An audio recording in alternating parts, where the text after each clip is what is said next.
How's it going, YouTube? My name's Jason. I run a wood shop out of my garage here in Oregon. As a hobby, it's not a profession. I don't make any money off doing this. But I'm starting a YouTube channel to keep track of all my projects, and because I just got a doozy, and I got a brand new to me boat. It is a 1957 Glasspar Club Mariner. I'm pretty sure it's 57. Actually, scratch that. I have no idea what year it was built. The title says 1959, but there's markers on it that indicate that it's from 57. Doesn't really matter. I got a good deal on it, and because it needs a lot of work. Everything about this boat, it needs some sort of attention. The top of the cab up here has a bunch of holes from where all the previous owners have tried their best at, customizing it, making it probably worse. As you can tell, this running board is not in great shape. This bumper here is rock solid. It's got no flex to it, so that's gonna have to come out and get replaced. There's a couple of screw holes up here from the chain guard from when you drop the anchor off the bow. And those screws just pulled right out. They don't even grab anything, which is not how screws are supposed to work.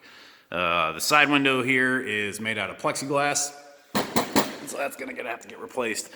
And yeah, I mean, I knew it was a project boat when I bought it, but the real reason why it was a good deal and I'm not upset about this much work is that the engines are rock solid. Especially, the bulk of the money went to this Tohatsu. It's a 9.9 kicker motor on a till, as you can see right there. And it's brand new, it's 4-stroke, it's efficient, it's reliable, easily the most reliable part of this whole boat. The main engine is a 1974 Evinrude. It's an 85 horsepower, and it is controlled from the helm. And when I was looking at buying a boat, I was really interested. I was exclusively looking for an outboard motor, and with the cost of the whole package, I can salvage both engines and the trailer, and still feel pretty good about the price that I paid for it.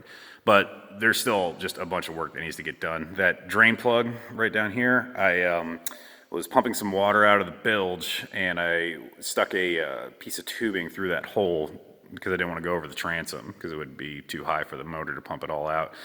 And the collar, the brass collar that slides in there, just popped right out. And then I knocked around on the base of the transom, and there's some hollow rot in there. So that is probably the most intimidating part of this build, but it's definitely not the first thing that I have to do. Step number one is to replace these running boards. They are completely rotted through. I can dig out some of that wood with my fingernail, which is not what you want when you're pushing a boat around on the water. But it does have a lot of potential, or at least potential that I see. And the good news about ripping this whole thing apart is that I can build it from the ground up and customize it so that it's modular based on what I want to do. And what I want to do with this boat is pretty much everything. I want to scuba dive off of it. I want to drop crab pods and go fishing and trawling out in the ocean. I want to pull people on toys and do a beach party. Basically I just want to do everything. So I'm starting this channel to keep track of the progress on this boat and get a pretty good time lapse of it. So mostly for my own amusement, but also, you never know, maybe one day I'll need to bring in some money and I'll be able to sell it and recapture some of that investment that I put into it. But mostly I just want a badass can-do-anything type boat. So look for more videos if you're interested in this kind of stuff, or if you've ever restored a boat before. I'm open to all kinds of suggestions and advice. My original plan was, before I dug through the floor, I was thinking, I'd probably take a month to patch all the holes, sand everything down, and give it a fresh coat of paint. I spent a month doing that, which is pretty funny in hindsight. I don't know how long it's going to take, but I'm really looking forward to it. So hope to see you guys around, and eventually I'll meet you guys out on the water. All right, have a good one.